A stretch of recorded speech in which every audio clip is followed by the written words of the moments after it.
No tinc por serà el clam que es tornarà a sentir aquesta tarda al centre de Barcelona per mostrar el rebuig al terrorisme i la solidaritat amb les víctimes.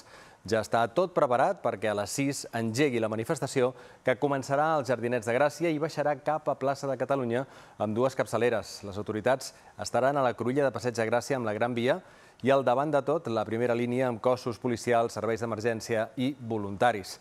La mobilització, com deien, acabarà a la plaça de Catalunya, on hi ha l'escenari principal, David Izquierdo.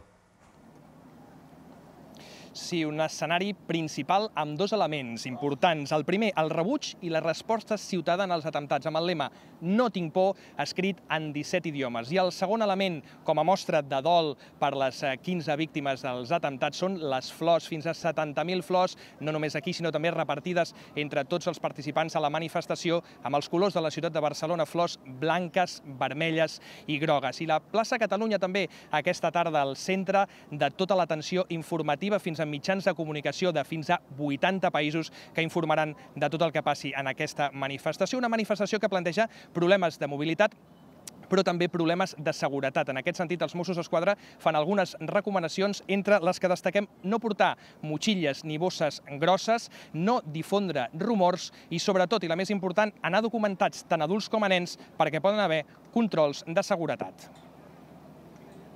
Jo crec que dintre de cadascú hi ha aquesta sensació de tristesa, de pena,